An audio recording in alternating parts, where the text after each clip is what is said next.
Now that all the Catholics have run away to Donegal, let's get stuck into another episode of the Prodcast with me, William Hates the Gays. This week we're taking you through a guide to the 12th of July. Everything you need to know about King Billy and the celebrations. First of all, who is King Billy? He's also known as William of Orange. Why is that? It's because he was a member of the Dutch monarchy, which is why we wear sashes just like this every year. To give you an idea of the kind of stock King Billy comes from, this is the same Dutch monarchy that did such a stellar job in setting up the political system in South Africa. So you know, a good group of people. Now, some people might want to know, why do we celebrate the 12th of July? The 12th of July is the anniversary of the Battle of the Boyne. It's not really, it's technically a celebration of the Battle of Aughrim, but the dates got all muddled up, so here we are. The Battle of the Boyne is also known as part of the Glorious Revolution, in which King William overthrew King James II. Now, some of you might be thinking, normally revolutions come within the country, and the people rise up against a tyrannous government. But no, this is a very special kind of revolution,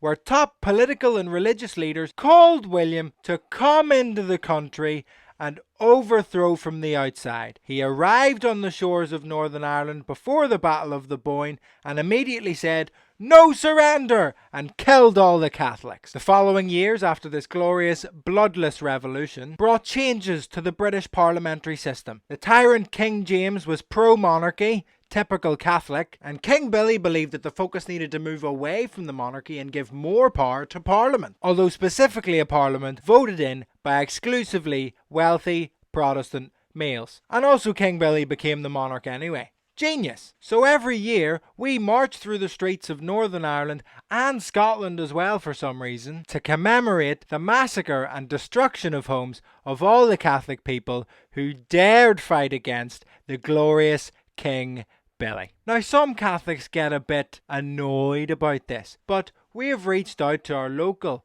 Catholic priest to ask him his take on what we could do better to include the Catholics in this rich cultural event. Hi there, William. We are completely supportive of your right to celebrate your own heritage, and we are very glad that it brings your community together so strongly.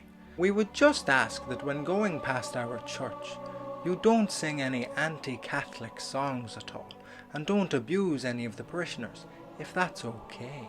Shut up, you big pedo. And finally, we have to mention our sponsors for this week, Presbytinderin. Presbytinderin, the app that lets you select the perfect activities for your bonfire. Burning sustainable materials. Nope. Burning car tires instead.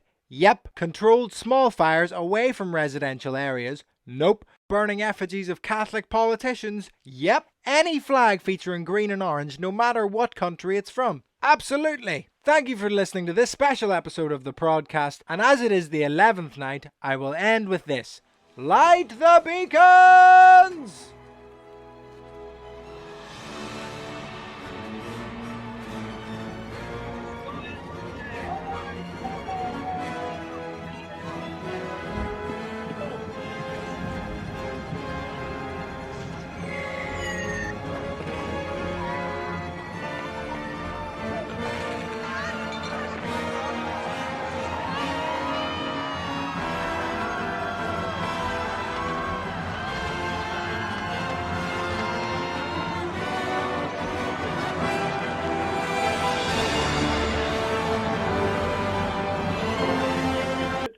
Sense prevails. Bonfires has been there before houses. Why build houses beside bonfires in the first place?